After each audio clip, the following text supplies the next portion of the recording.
ఓం నమో వెంకటేశాయ.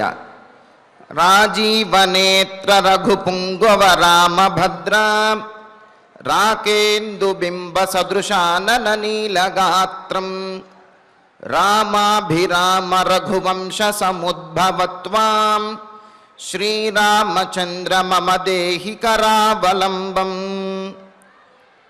తామర పువ్వుల వంటి నేత్రములు గలవాడు, కోటి మన్మథాకారుడు, రఘుపుంగవుడు అయినటువంటి శ్రీరామచంద్రునికి నమస్కరిస్తూ తదభిన్న స్వరూపుడైనటువంటి ఆ శ్రీనివాసుని యొక్క దయా విశేషం చేత సమస్త మానవాళికి ధర్మ తత్పరతను సకల కార్యసిద్ధిని చేకూర్చాలన్నటువంటి సంకల్పంతో తిరుమల తిరుపతి దేవస్థానం వారు నిర్వహిస్తున్నటువంటి శ్రీమద్ రామాయణం అయోధ్యాకాండ ప్రవచన పారాయణ కార్యక్రమంలో నేటికి మనం 219వ రోజులకు ప్రవేశించాం. ఈ కార్యక్రమాన్ని ముందుగా శ్రీ గురు ధ్యానపూర్వకంగా సంకల్ప వాక్యాలను అందరము కలిసి పలుకుతూ ప్రారంభించుకుందాం. శ్రీ గురు ధ్యానం. గురుర్బ్రహ్మా గురుర్విష్ణు గురుర్దేవో మహేశ్వరః గురుః సాక్షాత్ పరం బ్రహ్మ తస్మై శ్రీ గురవే నమః. శ్రీనివాస ధ్యానం. శ్రీ వెంకటాద్రి నిలయః కమలాకాముకః పుమాన్ అభంగుర విభూతిర్నః తరంగయతు మంగళం. అథ సంకల్పః. శ్రీమదాదివరాహ క్షేత్రే విరాజమానస్య శ్రీ పద్మావతీ జానేః అఖిలాండకోటి బ్రహ్మాండ నాయకస్య శ్రీరామచంద్ర రూపాంతరస్య భగవతః శ్రీ వెంకటేశ్వర స్వామినః సన్నిధౌ హనుమత్ సీతా లక్ష్మణ భరత శత్రుఘ్న పరివార సమేత శ్రీరామచంద్ర పరబ్రహ్మణః పరిపూర్ణానుగ్రహేణ అస్మిన్ భువనే సమస్తాధివ్యాధీనాం నివారణార్థం భారతవర్షే విద్యా విత్త వాణిజ్య కృషి వైద్య వైజ్ఞానిక దేశరక్షణాదిరంగేషు విద్యమానానాం ఆస్తిక మహాజనానాం సర్వేషాం సకుటుంబానాం ఆయురారోగ్యైశ్వర్య సద్బుద్ధి ఇత్యాది సర్వశుభఫల ప్రాప్త్యర్థం ధర్మాచరణ ద్వారా శ్రీరామరాజ్యస్య పునర్వ్యవస్థాపనార్థం ఉద్యోగార్థినాం సముచితోద్యోగ ప్రాప్త్యర్థం దంపతీనాం అనుకూల దాంపత్య సిద్ధ్యర్థం సంతానస్య పితృవాక్య పరిపాలనానుకూల బుద్ధి ప్రచోదనార్థం సకల కార్య సిద్ధ్యర్థం గో సంరక్షణార్థం చ శ్రీమద్వాల్మీకి రామాయణే అయోధ్యాకాండే యథాశక్తి శ్లోక వ్యాఖ్యాన పురస్సరం ఏకవింశ సర్గ శ్లోక పారాయణం తథా శ్రీధన్వంతరి మంత్ర పారాయణం చ అన్యోన్య సాహాయ్యేన ఆచార్యముఖేన కరిష్యామహే. శ్రీ వాల్మీకి ప్రార్థనా. కూజంతం రామ రామేతి మధురం మధురాక్షరం ఆరుహ్య కవితా శాఖాం వందే వాల్మీకి కోకిలం. శ్రీ ఆంజనేయ ప్రార్థనా. మనోజవం మారుతతుల్యవేగం జితేంద్రియం బుద్ధిమతాం వరిష్టం వాతాత్మజం వానరయూధముఖ్యం శ్రీరామదూతం శిరసా నమామి. శ్రీరామాయణ ప్రార్థనా వాల్మీకిగిరి సంభూత రామసాగరగామిని పునాతి భువనం పుణ్యా రామాయణ మహానది. శ్రీరామ ప్రార్థనా అయోధ్యాఖ్యేతు గుర్వర్ధే త్యక్త్వా రాజ్యం గిరౌ వసన్ పాదుకే భరతాయాదాత్ స రామః శరణం మమ. శ్రీరామచంద్ర పరబ్రహ్మణే నమః. అథ శ్రీమద్ రామాయణే ఆదికావ్యే అయోధ్యాకాండే ఏకవింశः సర్గः. శ్రీమన్నారాయణ చరణౌ శరణం ప్రపద్యే. శ్రీమతే నారాయణాయ నమః. శ్రీరామాయ నమః. ధర్మార్థకామాః ఖలు తాత లోకే సమీక్షితా ధర్మఫలోదయేషు తే తత్ర సర్వే స్యురసంశయం మే భార్యేవ వస్యాభిమతా సుపుత్రా. రామచంద్రమూర్తి లక్ష్మణస్వామికి ధర్మం గురించి తెలియజేస్తూ, ఎందుకు అంటే రాముడు వనవాసానికి వెళుతున్నాడు అని అంటే కౌసల్యాదేవి ఎంతగా బాధపడుతూ ఉన్నదో లక్ష్మణస్వామి కూడా అంతగా బాధపడుతున్నాడు. అంతకు మించి క్రోధంతో కోపంతో కూడా ఉన్నాడు. ఎలాగైనా తండ్రిని దండించి అయినా వధించి అయినా సరే నిన్నే రాజును చేస్తాను అని చెప్పి లక్ష్మణస్వామి అంటూ ఉన్నాడు. అందుకని లక్ష్మణుణ్ణి మరి ఓదార్చాలి కదా, ఆయనని ఊరడించాలి కదా, సమాధానపరచాలి కదా. అందుకనే సమాధానం చెబుతూ ఉన్నాడు. లక్ష్మణ, ధర్మాన్ని ఆచరించడం అనేది ముఖ్యమైన కర్తవ్యం నాయన అని అంటూ ఇంతకుముందే 40వ శ్లోకం దగ్గర నుంచే ధర్మోహి పరమోలోకే అని మొదలుపెట్టి ధర్మమే ఈ లోకంలో ఉత్తమమైనది అని చెబుతూ ఆ చెప్పినటువంటి దాని యొక్క సారాంశాన్ని ఇప్పుడు చెప్పేస్తున్నాడు. తాత, నాయన అంటే చిన్నవాళ్ల విషయంలో ముద్దుగా పిలిచేటప్పుడు, ఏదైనా బోధించేటప్పుడు మామూలుగా తెలుగులో కూడా మనం నాన్న అది కాదురా నాన్న, ఇది కాదురా నాన్న అంటూ ఉంటాం కదా. అలాగే సంస్కృతంలో తాత అని సంబోధిస్తారన్నమాట. అంటే నాయన అని అర్థం, తండ్రి అని మృదువుగా చెబుతూ, లోకే ఈ లోకంలో ధర్మబలోదయేషు అంటే ఏమిటి? ధర్మార్థకామములు అనేవి ఈ లోకానికి చెందినవి, మోక్షము అనేది పరలోకానికి చెందింది. అందుకని ఈ లోకంలో సవ్యంగా ధర్మాన్ని కనుక ఆచరించినట్లయితే అప్పుడు పరలోకంలో మోక్షం అనేది సిద్ధిస్తుంది. అందుకని ముందు ఇక్కడ మనం సవ్యంగా ఉండాలనే విషయాన్ని తెలియజేస్తూ, లోకే ఈ లోకంలో ధర్మఫలోదయేషు ధర్మానికి, ధర్మం యొక్క ఫలానికి కారణములైనటువంటి విషయములైనటువంటి సమీక్షితా ఉపాయముగా తెలియజేయబడ్డాయట. ఏమిటవి? ధర్మార్థ కామములు ధర్మమునకు ఉపాయములుగా తెలియజేయబడ్డాయి. అంటే ఏమిటి? ధర్మాన్ని ఆచరించాలంటే దానికి కారణం ఏమిటి? ధర్మమే. అయితే అర్థానికి కూడా, అది అర్థము అంటే ప్రయోజనం, ఏదైనా ప్రయోజనం పొందాలన్నా కూడా దానికి కూడా కారణం ధర్మమే అయి ఉండాలి. కామము, విషయాసక్తి ఏదైతే ఉందో దానిని పొందాలన్నా దానికి కూడా మూల కారణము ధర్మమే అయి ఉండాలి. అంటే ఏమిటి? ధర్మానుగుణమైనటువంటి అర్థము, కామము ఇవన్నీ కూడా ధర్మము యొక్క ఫలములు అవుతాయి.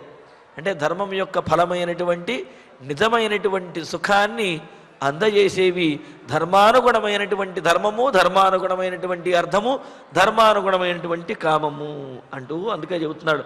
ధర్మార్థకామాహ ధర్మార్థకామములనే ఈ మూడు ఏవైతే ఉన్నాయో ఆ మూడు కూడా తే సర్వే తత్ర స్యుః ఖలు, ఈ మూడు కూడా తత్ర ఆ ధర్మము యందే, ధర్మాన్నే కారణంగా చేసుకుని ధర్మాన్నే మూలంగా చేసుకుని ఉన్నాయి కదా. అంటే ఏమిటి? ధర్మానుగుణంగా వచ్చినటువంటివే నిజమైనటువంటి సుఖాన్ని ఇస్తాయి కదా. మే అసంశయం, ఈ విషయంలో నాకు ఎటువంటి సంశయము లేదు. నీవు కేవలము అర్ధకామములను మాత్రమే ఆలోచిస్తూ ప్రయోజనాన్ని మాత్రమే పొందాలి అని ఆలోచిస్తున్నావు, కానీ నేను ఆ ప్రయోజనాన్ని ధర్మానుగుణంగా మాత్రమే పొందాలి అని ఆలోచిస్తున్నాను. ధర్మ విరుద్ధమైనటువంటి అర్థము అది వ్యర్థమే, దానివల్ల సుఖము కాదు, లోక నింద, అపకీర్తి, పాపము ఇవి వస్తాయి. మరి ధర్మానుగుణంగా ఉన్నటువంటి అర్థము వల్ల అది ధర్మాన్ని ఆచరించినట్లే అవుతుంది, కావున పుణ్యఫల ప్రాప్తి కలుగుతుంది. కావున ఈ విషయంలో నాకు ఎటువంటి సందేహము లేదు. అంటే ఏమిటి? ధర్మానికి ఫలములైనటువంటి ఈ సుఖములు ఏవైతే ఉన్నాయో నిజమైన సుఖములు, ఇవన్నీ కూడా ధర్మానుగుణమైనటువంటి ధర్మార్థకామములు, అంటే అర్ధకామములను పొందడం ద్వారా అవి ఫలములను ఇస్తాయి.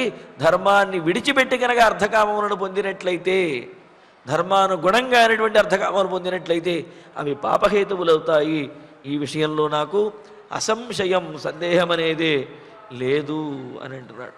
దానికి ఉదాహరణ చెబుతూ ఉన్నాడు. చక్కటి ఉదాహరణ, అందరికీ కూడా తెలిసినటువంటి ఉదాహరణ.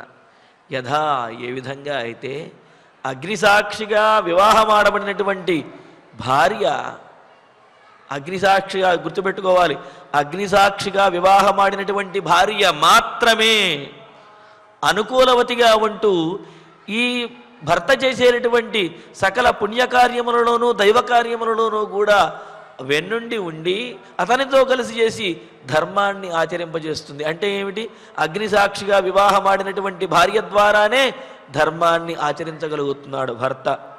అభిమత, మరి అటువంటి భార్య ద్వారానే అభిమత, ప్రియురాలుగా ఉండి, ఇష్టమైనదిగా ఉండి, మనస్సులో ఒక రకమైనటువంటి ఇచ్ఛను పుట్టించేదిగా ఉంటూ ఆ కామమును కూడా, ఆ సుఖమును కూడా కలిగిస్తూ ఉన్నది భార్య.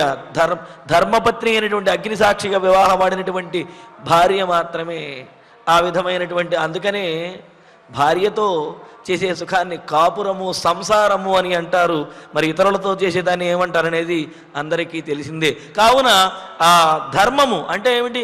యజ్ఞయాగాది ధర్మమును ఆచరించాలన్నా సరే భార్యే ఆధారము, ధర్మపత్ని అయినటువంటి భార్యే ఆధారము. అదేవిధంగా ధర్మబద్ధమైనటువంటి ఆ కామాన్ని సాధించుకోవాలన్నా సరే భార్యే ఆధారము. మరి భార్య ద్వారానే అర్థము కూడా, ప్రయోజనము కూడా తెలియజేస్తున్నాడు. ఎలా అంటే సుపుత్ర, చక్కటి సంతానాన్ని ఇచ్చి భార్య ప్రయోజనాన్ని కూడా కలుగజేస్తున్నది అని అన్నారు. ఎలా ప్రయోజనము అంటే, చక్కటి లగ్నంలో చక్కటి గుణవంతుడైనటువంటి పుత్రుడు కనుక జన్మించాడు అంటే ఆ తండ్రికి సమస్తమైనటువంటి ధనధాన్యములు మొదలైనవన్నీ కూడా సిద్ధిస్తాయి, సమస్తమైన ప్రయోజనములు కూడా సిద్ధిస్తాయి అని మనకు శాస్త్రం ద్వారా తెలుస్తున్నది కదా. పైగా అతను పుట్టిన వెంటనే ముఖావలోకేన సుతస్య జీవత పితా విముచ్యేత యతస్తదర్ణత అని అన్నట్లుగా ఆ భార్య ద్వారా పొందినటువంటి ఆ పుత్రుడి యొక్క ముఖాన్ని చూడటం ద్వారానే ఇతడు పితృరుణం నుండి కూడా విముక్తుడవుతూ ఉన్నాడు. ఈ విధమైనటువంటి ప్రయోజనాన్ని పొందుతూ ఉన్నాడనమాట. మరి దీన్ని బట్టి ఏం తెలుస్తున్నది? ధర్మపత్ని ద్వారానే ధర్మాన్ని ఆచరించగలుగుతున్నాడు, అర్థాన్ని, కామమును పొందగలుగుతున్నాడు, అర్థమును పుత్ర రూపంలో అర్థాన్ని కూడా పొందగలుగుతూ ఉన్నాడనమాట. అందుకే అంటున్నాడు, ధర్మపత్నియే ధర్మానికి, అర్థానికి, కామానికి, మూడిటికి కూడా సరి అయినటువంటి కారణం అవుతున్నది. అలాగే ధర్మమే ధర్మానికి, అర్థమునకు, కామమునకు కూడా హేతువు, కారణమై ఉండాలి. అలా కాకుండా ధర్మాన్ని విడిచిపెట్టినటువంటి, ధర్మ విరుద్ధమైనటువంటి అర్ధకామములు ఏవైతే ఉన్నాయో అవి వ్యర్థములు, అవి పాపహేతువులు అవుతాయి అని చెప్పి అంటున్నారు. అంతే కదా. మరి ధర్మపత్ని ద్వారా చేసినటువంటి ధర్మమే ధర్మము, ధర్మపత్ని యందు చేసినటువంటి కామమే ధర్మపరమైనటువంటి కామము, ధర్మపత్ని ద్వారా కనినటువంటి పుత్రులే ధర్మ ప్రజాహ అని అంటారు. అందుకని వివాహం చేసేటప్పుడు కూడా సంకల్పంలో ఏం చెబుతారు? వివాహం ఎందుకు చేసుకుంటున్నారా అంటే ఏదో తర్వాత ఉత్సాహంగా ఎంజాయ్ చేయడానికి అనుకుంటే అది పొరపాటు. ప్రజాయై గృహమేధినాం అని చెబుతూ ధర్మ ప్రజా సంపత్త్యర్థం శ్రియముద్వహే అని చెబుతారు. ఆ వరుని చేత సంకల్పం చెప్పించేటప్పుడు ధర్మపరంగా సంతానాన్ని కని మా వంశాన్ని ఉద్ధరించడం కోసము వివాహం ఆడుతున్నాను అని చెప్పి అన్నారు. అంటే ఏమిటి? ఆ ధర్మపత్ని యందు ప్రవృత్తి ఏదైతే ఉందో ఆ ప్రవృత్తి ధర్మబద్ధమైనది కావున ఆమె ద్వారా చేసినటువంటి ధర్మము, ఆమె ద్వారా పొందే కామము, ఆమె ద్వారా చేసినటువంటి ఈ అర్థము ప్రయోజనలు, పుత్రులు అనే ప్రయోజనం ఏదైతే ఉందో ఇవన్నీ కూడా సుఖవంతమైనది, పుణ్యకరమైనటువంటివి అవుతాయి. ఇలా కానప్పుడు అది కేవలము ప్రయోజనాన్ని అర్థం ధర్మం కానటువంటి ప్రయోజనము, ధర్మం కానటువంటి కామము ఏవైతే ఉన్నాయో అవి పాపహేతువులు అవుతాయి, పతితులైపోతారు, నరకాలని పొందవలసి వస్తుంది. కావున దీని ద్వారా తెలుస్తున్నది ఏమిటి అంటే ధర్మానుగుణమైనటువంటి అర్ధకామములు పుణ్యప్రదములు, అవి కూడా ధర్మంతో సమానమైనవే అని చెప్పి దీని ద్వారా తెలుస్తుందన్నమాట. అందుకనే ఏమంటున్నాడు రామచంద్రమూర్తి లక్ష్మణుడితోటి, నాయన నువ్వు రాజ్యము పొందటము అనే అర్థము ఆ ప్రయోజనం గురించే చెబుతున్నావు, కానీ ఆ ప్రయోజనం ధర్మ విరుద్ధమైనట్లయితే కనుక మనం పొందకూడదు. ధర్మ విరుద్ధమైనటువంటి ప్రయోజనం పాపహేతు అవుతుంది, అపకీర్తిని తెచ్చిపెడుతుంది, పతితులను చేస్తుంది. కావున ధర్మార్థకామా కలుతాతలోకే అని మొదలుపెట్టి ధర్మార్థకామములన్నీ కూడా ధర్మము ఎందే ఉన్నాయి. కావున ధర్మ విరుద్ధంగా ఏది చెయ్యకూడదు అని అన్నారు. మరి మరో రకంగా కూడా అన్వయం చెబుతూ ఉన్నారు. ఈ లోకంలో ధర్మార్థకామములనేవి మూడు కూడా సుఖ సాధనములుగా శాస్త్రములు తెలియజేస్తూ ఉన్నాయి. మరి అటువంటి ఆ ధర్మార్థకామములు మూడు కూడా ధర్మఫలోదయేషు ధర్మము ఫలమైనటువంటి సుఖములను పుణ్యమును ఇవ్వటంలో స్యుహు సమర్థవంతములై ఉంటాయి. అర్థమైందంటే ఏమిటి? ధర్మపరమైనటువంటి అర్థకామములే సుఖమును పుణ్యమును ఇవ్వటానికి సమర్థవంతములో ఉంటాయి. ఈ విషయంలో నాకు సందేహము లేదు. ఎలాగైతే వశ్య అనుకూలవతి అయినటువంటి అభిమత ప్రియురాలు అయినటువంటి భార్య, సుపుత్ర పుత్రవతి అయినటువంటి భార్య పత్ని, ధర్మపత్ని ఏ విధంగా అయితే ఈ మూడింటిని కూడా ఆమె ఒక్కతే మూడింటిని సాధించి పెడుతుందో, ఆమె ఒక్కరి ద్వారానే మూడింటిని ఏ విధంగా అయితే భర్త సాధించుకోగలుగుతాడో, ఆమె ద్వారా సాధిస్తేనే అవి ధర్మపరమైనవి అవుతాయి. లేకపోతే ఇతరుల ద్వారా సాధిస్తే అవి ధర్మపరమైనవి కావో, అదేవిధంగా ధర్మమును అనుసరించి సాధించినటువంటి ధర్మానుగుణంగా ఉన్నటువంటి ధర్మమే ధర్మము, ధర్మానుగుణంగా ఉన్నటువంటి ప్రయోజనం అర్థమే అది ధర్మపరమైనటువంటి పుణ్యాన్ని ఇస్తుంది. ధర్మానుగుణమైనటువంటి కామమే అది పుణ్యమును అదేవిధంగా సుఖమును ఇస్తుంది, మిగతావి ఇవ్వవు. అంటే ఏ విధంగా అయితే భర్తకు భార్య ద్వారానే అన్నీ సమకూరాలో, అలాగే ఎవరికైనా సరే ధర్మానుగుణంగానే ఈ ధర్మార్థకామములు అనేవి సమకూరాలి. అంతే తప్ప ధర్మ విరుద్ధంగా ఏది కూడా చేయకూడదు.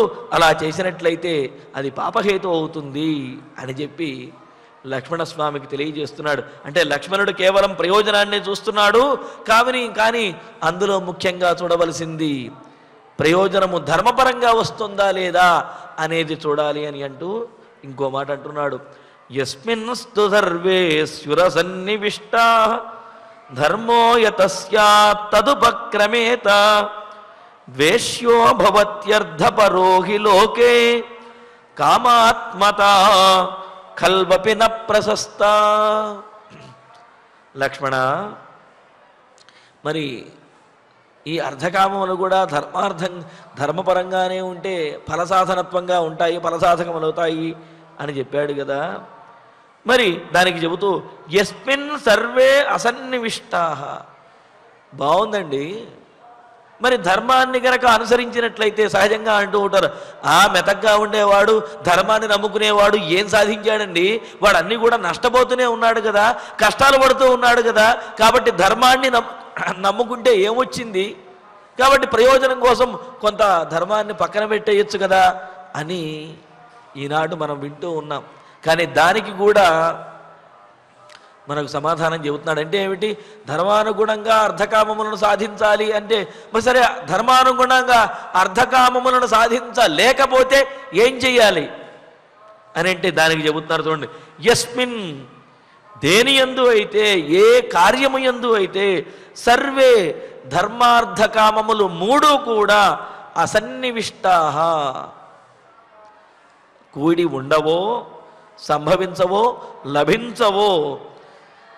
అంటే ఏ కార్యము ద్వారా అయితే ధర్మార్థకామములు మూడు కూడా సంభవించవో, కానీ యతః దేని వలన అయితే, ఏ కార్యం వలన అయితే ధర్మ స్యాత్ ధర్మమొక్కటే ప్రాప్తిస్తున్నదో, అంటే ఏ కార్యం వలనైతే ధర్మార్థకామములు మూడు కాకుండా ఈ అర్ధకామములు పక్కన పెట్టి కేవలం ధర్మం మాత్రమే ప్రాప్తిస్తున్నదో అటువంటి కార్యమును తత్ ఉపక్రమేత చెయ్యవచ్చును, చెయ్యాలి అని అంటున్నారు. అంటే ఏమిటి? అర్ధకామములు సిద్ధించకపోయినా ధర్మానుగుణమైనటువంటి కార్యం ఏదైతే ఉందో ఆ కార్యాన్ని నిష్కామంతో ప్రయోజనాన్ని ఆశించకుండా ఆ కార్యాన్ని ఆచరించాలి అని అంటున్నాడు. దీనివల్ల ఏం తెలుస్తోంది? అర్ధకామములు సిద్ధించకపోయినా ధర్మానుగుణమైనటువంటి కార్యాన్ని మాత్రం తప్పనిసరిగా చెయ్యాలి. ఒకవేళ ధర్మం లేకుండా కేవలం అర్ధకామాలు సిద్ధిస్తాయంటే మాత్రం ఆ కార్యాన్ని చెయ్యకూడదు అని అంటున్నాడు. అందుకే తర్వాత చెబుతున్నారు, యస్మిన్ సర్వే అసన్నివిష్టాః ఏ కార్యము యందు అయితే ధర్మార్థకామములు మూడు కూడా సిద్ధించవో అటువంటి కర్మను ఆచరించకూడదు. యతః ధర్మ స్యాత్ తదుపక్రమేత దేని వలన ధర్మం సిద్ధిస్తుందో దానినే ఆచరించాలి అని అన్నాడు. అదేంటండి? అలా కాకుండా ధర్మాన్ని నమ్ముకున్నప్పుడు మరి ప్రయోజనం కలగటం లేదు అన్నప్పుడు ఆ ధర్మాన్ని పక్కన పెట్టేయాలి కదా. మనకు లక్ష్యాన్ని సాధించడం ముఖ్యం కదా, ధర్మాన్ని పట్టుకుంటే ఏమొస్తుంది అని అంటారేమో. దానికి కూడా చెబుతున్నాడు, సమాధానం చెబుతున్నాడు. ఏమవుతుంది అంటే, ఎలాగంటే లోకే ఈ లోకంలో అర్ధపరహ ప్రయోజనం మాత్రమే సాధించాలి, ఎలాగైనా ఏం చేసైనా సరే అని అనుకునేవాడు ఎవడైతే ఉంటాడో వాడు ద్వేష్య, వాడు ఈ లోకంలో నిందింపబడతాడు.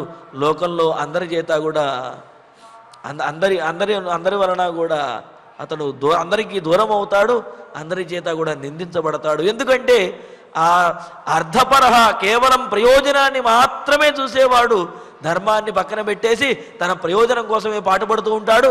ఆ ప్రయోజనం కోసం చేయకూడనటువంటి పనులన్నీ చేస్తూ ఉంటాడు. తద్వారా పాపాన్ని అదేవిధంగా నరకాన్ని పొందడంతో పాటుగా ఈ లోకంలోనే అందరికీ కూడా ద్వేష్యుడు అవుతాడు. అంటే ఏమిటి? అందరి చేత నిందించబడతాడు అని అంటున్నాడు. ఇంకో మాట కూడా అంటున్నాడు, కామాత్మత ధర్మాన్ని విడిచిపెట్టి కేవలం తన కామాన్ని తీర్చుకోవాలి అనుకునేవాడు ఎవడైతే ఉంటాడో వాడు నప్రశస్తాకలు. అంటే ఏమిటి? అటువంటి కామము కూడా ప్రశస్తమైనది కాదు, అప్రశస్తమైనది అని కూడా నప్రశస్తాకలు అని చెప్పడంలో ఉద్దేశం ఏమిటంటే ఏమాత్రము కూడా సమర్థవంతమైనది సమర్థనీయమైనటువంటిది కాదు. అంటే ఎందుకు ఈ మాట ఇలా నై సమాసంతో చెబుతున్నాడు అంటే, నిషేధపూర్వకంగా ఎందుకు చెబుతున్నాడు అంటే, అప్రశస్త అంటే ఏమాత్రము ఒప్పుకోదగినది కాదు అని చెప్పడంలో ఉద్దేశం ఏంటంటే, సరేనండి ఏదో తెలియక చేశాడు, లేకపోతే ఆ మత్తులో చేశాడు, లేకపోతే ఆ ఉత్కంఠను తట్టుకోలేక చేశాడు అని చెప్పి ఏమాత్రము సమర్థించడానికి వీలు లేనిది. ఆ విధంగా ధర్మపరము కానటువంటి కామం ఏదైతే ఉందో ఆ కామం పొరపాటున చేశాడు, తెలియక చేశాడు, ఒక్కసారి చేశాడు, ఇట్లాంటివన్నీ కుదరవు. అది నప్రశస్త ఏమాత్రము కూడా అంగీకార యోగ్యము కానిది, ఏమాత్రము కూడా ధర్మము కాదు అని చెప్పటం కోసమే నప్రశస్తాకలు. ధర్మం కానటువంటి ధర్మానుగుణంగానటువంటి కామము కూడా ఏమాత్రమో సమర్థనీయము కాదు, అటువంటి వారిని ఏమాత్రమో సమర్థించకూడదు అని చెప్పి అంటున్నాడు. అందుకనే ధర్మం ధర్మశాస్త్రాల్లో చెప్పినట్టుగా లోకరీతి ఏదైతే ఉందో ఆ లోకరీతిని ఆశ్రయించి కూడా ధర్మానుగుణం కానటువంటి ఆ ప్రయోజనము అర్థము కామము కూడా నింద్యములే, అవి నీచమైనటువంటివే అవుతాయి. తద్వారా పాపము, నరకము, అపకీర్తి వీటినన్నింటినీ కూడా పొందవలసి వస్తుంది. కావున లక్ష్మణ, నీవు కేవలము అర్థము అంటే ప్రయోజనం ఏదైతే ఉందో ఆ ప్రయోజనాన్ని దృష్టిలో పెట్టుకుని నువ్వేవైతే మాట్లాడుతున్నావో, తండ్రి గారిని దండించి అయినా సరే రాజ్యాన్ని పొందుదాము అని చెప్పి, అది ధర్మపరమైనటువంటిది కాదు. కావున ధర్మపరం కానప్పుడు, ధర్మానుగుణం కానప్పుడు ఆ విధంగా చేయటం ఏమాత్రము మనకు తగదు. అలా చెయ్యమని చెప్పటం నీకు ఏమాత్రము తగదు. కావున ఆలోచించు అని చెప్పి లక్ష్మణస్వామితో అంటూ, బాగుందన్నగారు, మరి ఏదో తండ్రి గారు కోపంతోటో లేకపోతే కామంతోటో నోటికి వచ్చింది ఏదో అనేసాడు అనుకోండి, దానన్నింటినీ కూడా మనం పాటించాలా అని చెప్పి లక్ష్మణుడు అంటాడు కదా. అందుకే కామవశంగత అని చెప్పి కామవశుడైపోయి దశరథ మహారాజు ఈ విధంగా అన్నాడు అని చెప్పి లక్ష్మణస్వామి అన్నాడు కదా. కానీ వాస్తవం ఆలోచించాలి. దశరథ మహారాజు కామంతో కైకేయికి వరములు ఇచ్చాడా? కాదు కదండి. తన ప్రాణములను కాపాడి యుద్ధంలో తనకు సహాయం చేసినటువంటి వీరవనితగా ఉన్నటువంటి కైకేయికి దశరథ మహారాజు ఆ సందర్భంలో వరములను ఇచ్చాడు. కానీ ఆయన కామవశుడైపోయి ఒళ్ళు తెలియనటువంటి పరిస్థితుల్లో దశరథ మహారాజు కైకేయికి వరములు ఇవ్వలేదు. కాకపోతే భార్యకు ఇచ్చినటువంటి వరములు అవ్వటంతో కామవశంతో అన్నాడు అని చెప్పి నాలుగు చివరి నుంచి లక్ష్మణస్వామి ఒక మాట అనేశాడు. కానీ దశరథ మహారాజు కూడా తాను ఇచ్చినటువంటి వరములను నిలుపుకోవాలి, తన మాట నిలుపుకోవాలి అనే ధర్మానుగుణంగానే రామ వనవాసానికి అడ్డు చెప్పలేకపోయాడు తప్ప అందులో కామమేమీ కూడా లేదు అనేది స్పష్టంగా తెలుస్తున్నది. కానీ ఇక్కడ లక్ష్మణస్వామి అన్నటువంటి మాటకు సమాధానం చెప్పాలి కదా రామచంద్రమూర్తి. అందుకని చెబుతున్నాడు, గురుహు పెద్దవాడైనటువంటి వాడు, అంటే గౌరవించదగినటువంటి వాడు. ఎలాగా ఉపనయనాదులను చేసి ధనుర్విద్యలు వీటన్నిటిని నేర్పించినటువంటి వాడు దశరథ మహారాజు కనుక దశరథ మహారాజు మనకు గురువు. అంతేకాదు రాజు అయినటువంటి వాడు, ఈ రాజ్యాన్ని పరిపాలించినటువంటి రాజుకి రాజ్యంలో ఉన్నటువంటి వారందరి మీద కూడా పరిపూర్ణమైనటువంటి అధికారం ఉంటుంది. కావున మన మీద పూర్తి హక్కు కలిగినటువంటి వాడు, అధికారం కలిగిన వాడు రాజు దశరథ మహారాజు. వృద్ధశ్చ, అంతేకాకుండా వృద్ధుడైపోయాడు, ముసలివాడయ్యాడయ్యా, ముసలితనంలో ఉన్నాడు. పిత, తండ్రి.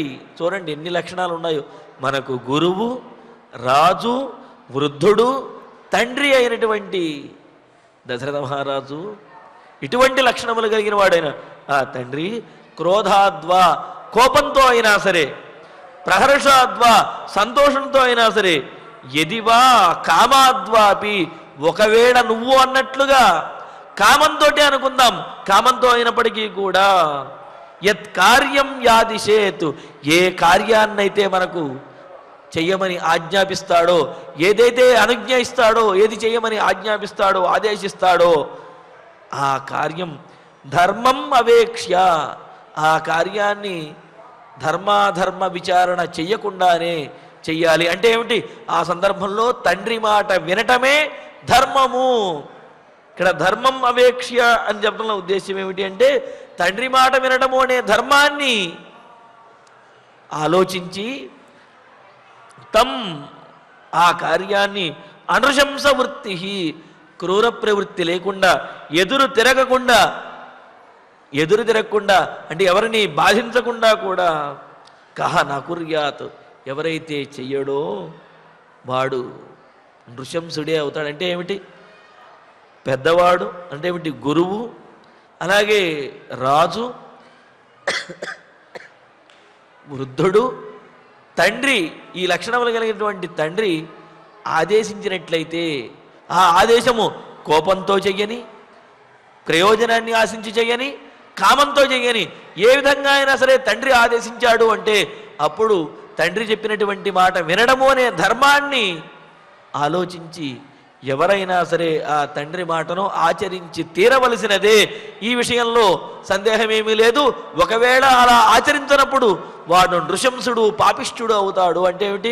పాపిష్టివాడు, అదేవిధంగా క్రూరమైనటువంటి వాడు, అధర్మాత్ముడైపోతాడు అని చెప్పి రామచంద్రమూర్తి లక్ష్మణస్వామితో అంటూ ఉన్నాడు. కావున ఎవరు చేయకుండా ఉంటారయ్యా, ఎవరైనా చేయవలసిందే అని అంటున్నాడు. ఎందుకు అంటే ఇక్కడ చెప్పినటువంటి 4 లక్షణములు గురువు కానివ్వండి, మహారాజు కానివ్వండి, పెద్దవాడు కానివ్వండి, తండ్రి కానివ్వండి, ఈ నలుగురిలో ఎవరు చెప్పినా సరే ఆ కార్యాన్ని ఆచరించి తీరవలసిందే, ఆచరించడమే ధర్మము అని చెప్పి అంటున్నారు. మరి ఈ 4 లక్షణములు కూడా ఒకరి యందే, దశరథుని యందే ఉన్నాయి. అంటే దశరథుడు గురువు, రాజు, పెద్దవాడు, తండ్రి. మరి 4 లక్షణములు కలిగినటువంటి దశరథ మహారాజు యొక్క మాట, ఇటువంటి వాడి మాట ఎవరు వినకుండా ఉంటారయ్యా? ఎవరైనా సరే విని తీరవలసినదే, దాన్ని పాటించి తీరవలసినదే అని చెప్పి దశరథ మహారాజు కామంతో ఈ మాట అని ఉండొచ్చు అని అన్న లక్ష్మణుని యొక్క మాటకు కూడా సమాధానం చెప్పేస్తున్నాడు. తండ్రి గారు కామంతో ఈ మాట, అంటే రామ వనవాసం అనే మాట తండ్రి గారు కామంతో చెప్పలేదు. ఒకవేళ కామంతో చెప్పినప్పటికీ కూడా అది పాటించి తీరవలసిందే, అందులో సందేహం లేదు అని చెప్పి లక్ష్మణస్వామి మాటలకు ఆ సమాధానం చెబుతూ సందేహ నివృత్తిని చేస్తూ ఉన్నాడు. ఇలా పాటించిన వాళ్ళు ఎవరైనా ఉన్నారా అని సందేహం వస్తుంది కదా. ప్రతి దానికి కూడా మనకు ఉదాహరణలు ఉన్నాయి. తండ్రి కోపంతో ఏదో ఒక మాట అంటే ఆ మాటను పాటించాలా అంటే అలా పాటించిన వాళ్ళు ఉన్నారు. పైగా పెద్ద పెద్ద వాళ్ళు ఎవరో కాదు, ఒక చిన్న పిల్లవాడు అలా తండ్రి కోపంగా అన్నటువంటి మాటను పట్టుకుని యమలోకానికి వెళ్ళిపోయాడు. మనకు కఠోపనిషత్తులో ఆ కథ నచికేతోపాఖ్యానం అనే ఒక ఉపాఖ్యానం ఉన్నది, కఠోపనిషత్తులో ఉన్నది. ఆ కఠోపనిషత్తులో ఈ విశేషం మనకు కనిపిస్తుందన్నమాట. కృష్ణయజుర్వేదంలో ఉన్న కఠశాఖలో ఆ కఠోపనిషత్తులో ఈ విశేషములు ఉన్నాయి. అరుణ మహర్షి యొక్క కుమారుడు ఆరుణి అని అంటారు. ఆ ఆరుణి మహర్షికి ఆయన ఎప్పుడూ కూడా నిత్యము అన్నదానాలు చేస్తూ ఉండేవాడు. ఇలా నిత్యము అన్నదానాలు చేయటం ద్వారా ఆయనకి వాజస్రవసుడు అని పేరు వచ్చింది. ఆ ఆరుణి మహర్షికే వాజస్రవసుడు అని పేరు. ఆ వాజస్రవసుడికి ఆయన్నే ఉద్దాలకుడు అని కూడా అని అంటారు. అంటే ఆరుణి, వాజస్రవసుడు, ఉద్దాలకుడు అని 3 పేర్లు అన్నమాట. ఆ వాజస్రవసునికి 2 పిల్లలు, ఒకరు శ్వేతకేతువు, రెండో వాడు నచికేతువు అని చెప్పి 2 పిల్లలు ఉన్నారు. మరి వాజస్రవసుడు ఒకానొక సందర్భంలో విశ్వజిత్ యాగాన్ని చేస్తున్నాడు. ఆ విశ్వజిత్ యాగం చేస్తూ ఆ యాగం చివరలో చేయవలసింది ఏమిటంటే దానము చేయటం ద్వారా, యజ్ఞస్యేవ దక్షిణ అని చెప్పినట్లుగా దాన ధర్మాలు చేయటం ద్వారా, ఆ యజ్ఞం చేసినటువంటి పురోహితులకు దక్షిణ ఇవ్వడం ద్వారా ఆ యజ్ఞం అనేది పరిపూర్ణం అవుతుంది. లేకపోతే ఆ యజ్ఞం పరిపూర్ణం అవ్వదన్నమాట. ఈ విశ్వజిత్ యాగంలో ఉన్న మరో విశేషం ఏమిటంటే తన దగ్గర ఉన్నటువంటి సర్వస్వాన్ని కూడా ఎంతమంది వస్తే అంతమంది అర్ధులకి, అంతమందికి కూడా దాన ధర్మాలు చేయాలి. ఎవరు వచ్చినా లేదు అనకుండా దాన ధర్మాలు చేసేయాలి. ఆ విధంగా దానాలు చేసినప్పుడే ఆ విశ్వజిత్ యాగం అనేది పరిపూర్ణమవుతుంది. మరి ఆ విధంగా వాజస్రవసుడని ఆయన విశ్వజిత్ యాగాన్ని చేసి తర్వాత దాన ధర్మాలు చేస్తూ ఉన్నారు. అలా చేస్తూ తన దగ్గర ఉన్నటువంటి గోవులను అన్నింటినీ కూడా సమర్పించేస్తూ ఉన్నాడు. అయితే ఆ వాజస్రవసుని దగ్గర ఉన్నటువంటి కొన్ని గోవులు ఒట్టిపోయినటువంటివి, కొన్ని దూడలు లేనటువంటివి, కొన్ని వంధ్యగా ఉన్నటువంటివి, అంటే ఏమిటి సంతానం లేనటువంటివి, ఇలాంటివి ఉన్నాయి. వాటిని కూడా ఆయన గుంపులో దానం చేసేస్తూ ఉంటే అది గమనించినటువంటి ఆ పుత్రుడు ఉన్నాడు. పుత్రుడు అయ్యో తండ్రి ఈ విధంగా వీటిని దానం చేసేస్తున్నాడే, అన్నిటినీ ఇవ్వాలి అని చెప్పి మరి ఆ తండ్రికి కలిగే పాపం వచ్చేస్తుంది, దాన్ని కొంతైనా తగ్గించాలి అని చెప్పి ఈ పిల్లవాడు నచికేతుడు, ఆయనకి దాదాపు 6 సంవత్సరముల వయసు ఉండవచ్చు. ఆ నచికేతుడు తండ్రి దగ్గరికి వెళ్ళి తనను కూడా దానం కనుక చేసినట్లయితే కొంత ఉపశమనం కలుగుతుందేమో, తాను ఎవరైతే దానం పుచ్చుకుంటారో వారిని సేవించి తండ్రికి కలిగే పాపాన్ని పోగొట్టాలి అని చెప్పి అనుకున్న ఆ నచికేతుడు తండ్రి ఆ విధంగా దాన ధర్మాలు చేస్తూ ఉంటే, తండ్రి నీకు సంబంధించినటువంటి సర్వస్వాన్ని కూడా దానం చేయాలి కదా అని అన్నాడు. అంటే అవును నాయన, దానం చేయాలి అన్నాడు. అయితే నేను కూడా నీకు చెందినటువంటి వాడినే కదా, కాబట్టి నన్ను కూడా దానం ఇచ్చేసేయి అని అన్నాడు. అనేటప్పటికీ ఒక్కసారి ఆ వాజస్రవసుడు, నిజమే కదా వీడన్నది, వీడు కూడా నా సొత్తే అవుతాడు కదా, భార్యా బిడ్డలు కూడా నా సొత్తే అవుతారు కదా అనుకుని ఒక్కసారి మనసులో ఆలోచన వచ్చింది. కానీ అలా ఎలా చేయగలుగుతాం అని అనుకుని పెద్ద పెద్ద మాటలు మాట్లాడుకురా, పక్కకు పో అని చెప్పి ఆ పిల్లాడిని పక్కకు పంపించేశాడు. సరే, ఈయన దానధర్మాలు చేస్తూ ఉన్నాడు. అయితే పిల్లాడు రెండవసారి మళ్ళీ వచ్చి అడిగాడు, పక్కకు పంపించేశాడు. మళ్ళీ మూడవసారి వచ్చి ఆ నచికేతుడు నన్ను ఎవరికి దానం ఇస్తావు, నన్ను ఎవరికి దానం ఇస్తావు అనేటప్పటికీ తండ్రికి కోపం వచ్చింది. కోపం వచ్చి త్వా మృత్యవే దదామి అని చెప్పి అనేశాడు. నిన్ను మృత్యువుకి దానం ఇచ్చేస్తాను రా, ఇక్కడి నుంచి పోవతలకు అన్నాడు. అనేటప్పటికీ యజ్ఞం చివరిలో ఈ మృత్యువుకి దానం ఇస్తాను అని చెప్పి అనేశాడు. కావున ఇస్తానన్నటువంటి దానం చెయ్యవలసిందే అని అనుకున్నాడు ఆ పిల్లవాడు. కానీ తండ్రి మాత్రం నాలిక కరుచుకుని, అయ్యయ్యో ఎంత మాట నేశాను, ఇది ఏదో నాలుగు చివరి నుంచి వచ్చినటువంటి మాట, మనస్ఫూర్తిగా వచ్చినటువంటి మాట కాదు అని చెప్పి లెంపలు వేసుకున్నాడు తండ్రి. కానీ కొడుకు మాత్రము తండ్రి చేసినటువంటి యజ్ఞం పరిపూర్ణం అవ్వాలి అంటే చేస్తాను అన్నటువంటి దానం చెయ్యవలసిందే అని చెప్పి ఆ విశ్వజిత్ యాగం యొక్క ఫలం తండ్రికి పరిపూర్ణంగా కలగాలి అని చెప్పి తాను మృత్యులోకానికి వెళ్ళడానికి యమధర్మరాజు దగ్గరికి, మృత్యు అంటే యమధర్మరాజు దగ్గరికి వెళ్ళడానికి సిద్ధపడిపోతాడు, బయలుదేరతాడు. తండ్రి, వద్దు నాయనా, నేను పొరపాటున అన్నాను అంటే, కాదు తండ్రి, అది దైవవశాత్తు మీ నోటి నుండి వచ్చింది, కావున నేను వెళ్ళవలసిందే అని చెప్పి ఆయన యమలోకానికి బయలుదేరి వెళతాడు. మీరు చింతించకండి, మనకు అంతా మైలే జరుగుతుంది అని చెప్పి ఆ తండ్రిని కుటుంబాన్ని సమాధానపరిచి 6 సంవత్సరముల వయసు కలిగినటువంటి ఆ నచికేతుడు యమలోకానికి వెళతాడు. వెళితే ఆ వెళ్ళేటప్పుడు ఆకాశవాణి చెబుతుంది, నాయనా, నీవు యమలోకానికి వెళ్ళేటప్పుడు యముడు అక్కడ ఉండడు, అటువంటి సందర్భంలో నువ్వు వెళతావు, మరి అక్కడే వెళ్ళినప్పుడు లేడు కదా అని తిరిగి రావద్దు అంటే ఈ నచికేతుడు కూడా తిరిగి వచ్చే ఉద్దేశం లేదు. అక్కడే యమలోకంలో ఆ ద్వారం దగ్గర 3 రోజుల పాటు వేచి ఉండు, ఆ తర్వాత యమధర్మరాజు యొక్క దర్శనం కలుగుతుంది అని చెప్పి ఆకాశవాణి కూడా చెబుతుంది. సరే, ఈ నచికేతుడు యమలోకానికి వెళ్ళాడు.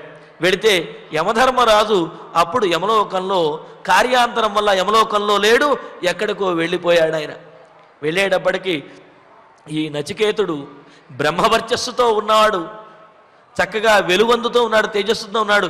అటువంటి నచికేతుడు ఆ యమలోకం యొక్క ద్వారం దగ్గర కూర్చుని ఉండి 3 రోజుల పాటు వేచి ఉన్నాడు.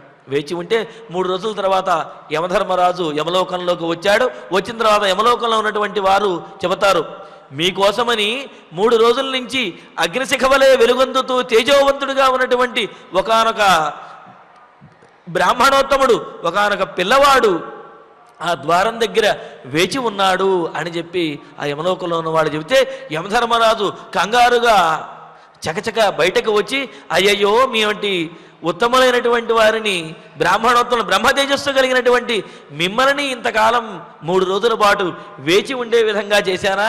పైగా ఈ 3 రోజులు కూడా ఏమీ భుజించకుండా పస్తులుండి నా కోసం మీరు వేచి ఉన్నారు, కాబట్టి నన్ను మన్నించండి అని చెప్పి ఆ నచికేతుణ్ణి యమధర్మరాజు ప్రార్థించి ఆ కలశంలో తీర్థం తీసుకురమ్మని చెప్పి ఆ పిల్లవాడికి సకల సపర్యలు కూడా చేసి కూర్చోబెడతాడు. కూర్చోబెట్టి, అయ్యా, ఈ విధంగా మీరు 3 రోజులు కూడా ఇలా నా కోసం అన్నపానములు విడిచిపెట్టి ఇక్కడ నా కోసం వేచి ఉన్నారు. ఒక్కొక్క రోజుకి కూడా కొన్ని పుణ్యములను నేను కోల్పోయానంటే ఏమిటి? అలా ద్వారం వద్ద అన్నం లేకుండా ఎవరైనా కనుక వేచి ఉన్నట్లయితే మన కోసం మనం చేసినటువంటి పుణ్యములు ఆ గంటలు గడిచిన కొద్దీ కూడా ఆ పుణ్యములు వాళ్ళు లాగేసుకుంటారు, వాళ్ళు పొందేస్తారు, మన పుణ్యములన్నీ కూడా క్షీణించిపోతాయి. అందుకని ఈ మాటను యమధర్మరాజే అంటున్నాడు. ఈ విధంగా 3 రోజుల పాటు నా ద్వారం దగ్గర మీరు నా కోసం వేచి ఉన్నారు అంటే, అన్నపానాదులు లేకుండా పస్తులున్నారు అంటే నా పుణ్యములన్నీ కూడా నశించిపోయాయి అని చెబుతూ, మరి ఇక్కడ ఎన్ని రాత్రులు ఉన్నామంటే 3 రాత్రులు ఉన్నాము అని చెప్పి అన్నాడు. మరి 3 రాత్రులు ఉండటం వల్ల మొదటి రోజు ఆ విధంగా అన్నపానాదులు లేకుండా ఉండటం వల్ల యమధర్మరాజు యొక్క సంతతికి సంబంధించినటువంటి పుణ్యములన్నీ కూడా లాగేసుకున్నాడు.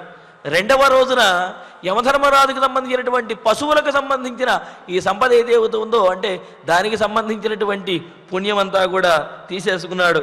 మరి మూడవ రోజు ఉండటం వల్ల యమధర్మరాజు చేసినటువంటి పుణ్యకర్మల యొక్క ఫలం ఏదైతే ఉందో ఆ ఫలమంతా కూడా ఆ నచికేతుడే స్వాధీనం చేసుకున్నట్లుగా అయిపోయింది. దాంతో యమధర్మరాజు మరి ఆ నచికేతుడిని సేవించి, నాయన 3 రోజుల పాటు నా కోసం ఇలా అన్నపానాదులు లేకుండా ఇలా వేచి ఉన్నావు, అయినా నువ్వు అసలు ఇక్కడికి ఎందుకు వచ్చావు అంటే, ఏం లేదు మా నాన్నగారు ఆ యాగం చివరిలో దాన ధర్మాలు చేస్తూ నన్ను నీకు దానం ఇస్తా అన్నాడు, అందుకనే ఆ దానంగా నేను నీ దగ్గరికి వచ్చేసాను అంటే ఆయన నవ్వి, తండ్రి మాట కోసమని చెప్పి ప్రాణములను అర్పించడానికి కూడా నీవు వచ్చేసావై, ఎంత గొప్పవాడివయ్యా, సరే నేను నీకు 3 వరములను ఇస్తాను కోరుకో అని అన్నాడు. కోరుకో అంటే మరి ఆ పిల్లవాడు మొదటి వరంగా ఏం కోరుకున్నాడు, మరి తండ్రి చేసినటువంటి విశ్వజిత్ యాగంలో చివరిలో కొన్ని ఒట్టిపోయినటువంటి ఆవులను, కొన్ని నిష్ఫలమైనటువంటి ఆవులను ఇచ్చాడు కదా, తద్వారా ఆ విశ్వజిత్ యాగం యొక్క ఫలము తండ్రికి పూర్తిగా రాదు కదా, అందుకని ఈయన మొదటి వరంగా ఏం కోరుకున్నాడు, నా తండ్రి చేసినటువంటి విశ్వజిత్ యాగము పరిపూర్ణం అవ్వాలి అని చెప్పి కోరుకున్నాడు. దాని యొక్క ఫలం తండ్రికి పూర్తిగా రావాలి అని కోరుకున్నట్ట. తథాస్తు అన్నాడు. సరే, 1 వరం చాలదు, నువ్వు 3 రోజులు నాకు అటు ఇంకో వరం కోరుకో అన్నాడు. అయితే ఈ అగ్ని చయనం ఏదైతే ఉందో, అగ్నికి సంబంధించినటువంటి పరిపూర్ణమైనటువంటి నాకు జ్ఞానాన్ని ప్రసాదించు అని చెప్పి అన్నాడు. అప్పుడు దానిని కూడా ప్రసాదిస్తాడు. అందుకనే నచికేతాగ్ని అని కూడా అంటారు. అది 2వ వరం. మరి 3వ వరం కోరుకో అంటే అప్పుడు ఆయన ఆత్మతత్వాన్ని, బ్రహ్మ విద్యను బోధించమని అడుగుతాడు. అడిగితే, నేను బ్రహ్మ విద్యను ఏం చెబుతానయ్యా, నేను చెప్పాను ఏం కాదు చెప్పవలసింది, అయినా నువ్వు చిన్నపిల్లవాడివి, నీకేమీ అర్థమవదు, బ్రహ్మ విద్య ఆత్మతత్వం నీకేం తెలుస్తుంది అంటే ఆయన అడుగుతాడు నచికేతుడు, మనిషి చనిపోయిన తర్వాత ఎక్కడికి వెళతాడు, ఏ విధంగా పాపపుణ్యాలు ఆచరిస్తాడు, ఎలా శిక్షణలు పొందుతాడు, ఇటువంటివన్నీ కూడా నాకు కావాలి అంటే ఇవన్నీ అర్థం చేసుకునే వయసు కాదు నాయనా అంటే, కాదు ఈ విషయాలు చెప్పటానికి నీవు మాత్రమే సమర్థుడివి, నీవు ఎవరికైనా సరే అర్థమయ్యే విధంగా చెప్పగలిగిన సమర్థత నీకు ఉన్నది, కావున నాకు అర్థమయ్యే విధంగా చెప్పగలిగిన వాడివి నువ్వే కనుక నువ్వే చెప్పాలి అని పరిపరి విధాలుగా ప్రార్థిస్తే ఆ ఆత్మతత్వ విద్యను కూడా బోధిస్తాడు. సరే, ఈ విధంగా నచికేతుడు యమధర్మరాజు వద్ద 3 వరాలను పొందాడు. మరి ఈ నచికేతోపాఖ్యానాన్ని విన్న తర్వాత ఏం తెలుస్తున్నది, చిన్నవాడైనటువంటి 6 సంవత్సరముల వయసు, దాదాపు 6 సంవత్సరముల వయసు కలిగినటువంటి నచికేతుడు తండ్రి కోపంగా అన్నటువంటి నిన్ను మృత్యువుకిస్తాను అని ఏదో కోపంతో అన్నటువంటి మాటను సరదాగా తీసుకోకుండా ఆ మాటను పాటించి తండ్రి యొక్క సత్యాన్ని నిలబెట్టాలి అని అనుకున్నాడు. తండ్రికి పరిపూర్ణమైన ఫలాన్ని ఇవ్వాలి అనుకుని తన ప్రాణత్యాగం చేసి తాను యమలోకానికి వెళ్ళడానికి కూడా సిద్ధపడ్డాడు. అంటే ఏమిటి, తండ్రి కోపంలో అన్నప్పటికీ కూడా ఆ మాటను నెరవేర్చాలి అని చెప్పడానికి ఇది ఉదాహరణ. దీని ద్వారా మరొక విషయం కూడా మనం తెలుసుకోవాలి. తల్లిదండ్రులని, పిల్లలను నిందించేటప్పుడు ఇష్టం వచ్చినట్లుగా నిందించకూడదు. ఎందుకంటే తల్లిదండ్రుల మాట పిల్లల విషయంలో అది ఒక శాపం లాంటి, అది కొన్ని సందర్భాల్లో వరాలుగా ఉంటాయి, కొన్ని సందర్భాల్లో శాపాలుగా ఉంటాయి. కావున నాశనం అయిపోతావోనో, చస్తావోనో ఇటువంటి తిట్లు పిల్లలను తల్లిదండ్రులు ఎట్టి పరిస్థితుల్లోనూ తిట్టకూడదు. ఎందుకంటే అవి సిద్ధించేటటువంటి అవకాశం ఉన్నది. మరి నచికేతుడు అదే కదా, తండ్రి నిన్ను మృత్యువుకి ఇచ్చేస్తాను అంటే యమలోకానికి వెళ్ళిపోయాడు. కావున తల్లిదండ్రులు కూడా వారు ఏదైనా ఎంత కోపంలో ఉన్నప్పటికీ కూడా తమ పిల్లలను నిందించేటప్పుడు అమంగళకరమైనటువంటి మాటలు మాట్లాడకూడదు. మరి ఎలా నిందించాలి అంటే వారిలో ప్రేరణ కలిగించేటటువంటివి, వారు సిగ్గుపడేటటువంటి మాటలతో నిందించవచ్చునేమో కానీ వారికి ప్రాణాపాయం కలిగేటటువంటి మాటలను మాత్రము ఎప్పుడు అనకూడదు, అమంగళకరమైనటువంటి మాటలతోటి దూషించకూడదు అని చెప్పి దీని ద్వారా మనకు తెలుస్తున్నది. మరి లక్ష్మణస్వామికి రామచంద్రమూర్తి చెబుతున్నాడు, తండ్రి కోపంతో అన్నా సరే, కామంతో అన్నా సరే తండ్రి మాటను నెరవేర్చడమే కుమారుడి యొక్క ధర్మము అని చెప్పి తెలియజేశాడు. మరి ఇందులో ఉన్నటువంటి మరిన్ని విశేషాలను తరువాతి ప్రవచనంలో తెలుసుకుందాము. ఇక ఇప్పుడు ఆచార్యుల వారి ద్వారా శ్లోకాలను పారాయణ చేసుకుందాము. ధర్మార్థ ధర్మార్థకామాః కిల తాతలోకే యతాతలోకే సమీక్షితా ధర్మఫలోదయేషు తే తత్ర సర్వే స్యుః అసంశయం మే భార్యేవ వశ్యా అభిమతా సుపుత్రా యస్మిన్స్తు సర్వే స్యుః అసన్నివిష్టాః ధర్మో యత స్యాత్ తదుపక్రమేత ద్వేష్యో భవతి అర్థపరో హి లోకే కామాత్మతా ఖల్వపి న ప్రశస్తా గురుశ్చ రాజా చ పితా చ వృద్ధః క్రోధాత్ ప్రహర్షాత్ యది వాపి కామాత్ యద్వ్యాదిశేత్ కార్యమవేక్ష్య ధర్మం కస్తన్న కుర్యాత్ అనృశంస వృత్తిః సవైన శక్నోమి పితుః ప్రతిజ్ఞాం ఇమామకర్తుం సకలాం యథావత్ సహ్యావయోస్తాత గురుర్నియోగే దేవ్యాశ్చ భర్తా సగతిః సధర్మః తస్మిన్ పునర్జీవతి ధర్మరాజే విశేషతస్వే పథివర్తమానే దేవీ మయా సార్ధమితోపగచ్ఛేత్ కథం స్విదన్యా విధవేవ నారీ ఇత్యార్షే శ్రీమద్ రామాయణే ఆదికావ్యే అయోధ్యాకాండే ఏకవింశే సర్గే పంచశ్లోకాః ఫలశ్రుతి నుండి మంగళాంతం వరకు అందరము కలిసి పఠిద్దాం. ఫలశ్రుతి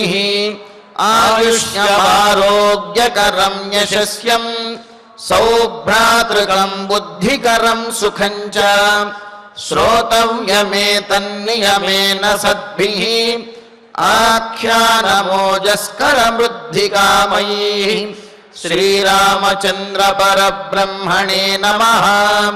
అథ ధన్వంతరి ధ్యానం అచ్యుతానంత గోవింద విష్ణో నారాయణామృత రోగాన్మే నాశయాశేషాన్ ఆశు ధన్వంతరే హరే. ఆరోగ్యం దీర్ఘమాయుష్యం బలం తేజోధియం శ్రియం స్వభక్తేభ్యోనుగృహంతం వందే ధన్వంతరిం హరిం. ధన్వంతరేరిమం శ్లోకం భక్త్యా నిత్యం పఠంతి యే అనారోగ్యం న తేషాం స్యాత్ సుఖం జీవంతి తే చిరం. ఓం నమో భగవతే వాసుదేవాయ ధన్వంతరయే అమృతకలశహస్తాయ వజ్రజలౌకహస్తాయ సర్వామయ వినాశనాయ త్రైలోక్యనాథాయ మహావిష్ణవే స్వాహా. ఓం వాసుదేవాయ విద్మహే సుధాహస్తాయ ధీమహి తన్నో ధన్వంతరి ప్రచోదయాత్.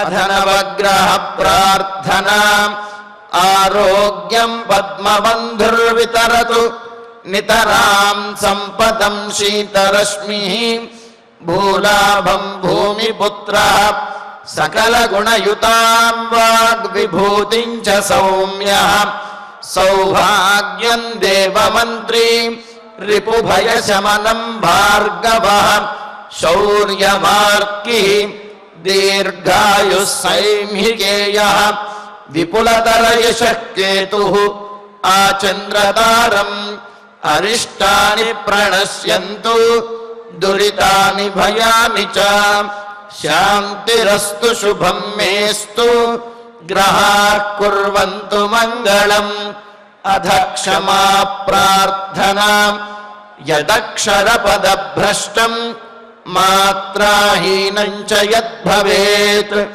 తత్సర్వం క్షమ్యతాం దేవా నారాయణ నమోస్తుతే అథ భగవత్ సమర్పణం కాయేన వాచా మనసేంద్రియైర్వా బుద్ధ్యాత్మనా వా ప్రకృతే స్వభావాత్ కరోమి యద్యత్ సకలం పరస్మై నారాయణాయేతి సమర్పయామి అధ మంగళం శ్రియః కాంతాయ కళ్యాణ నిధయే నిధయేర్ధినాం శ్రీవేంకట నివాసాయ శ్రీనివాసాయ మంగళం.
Oh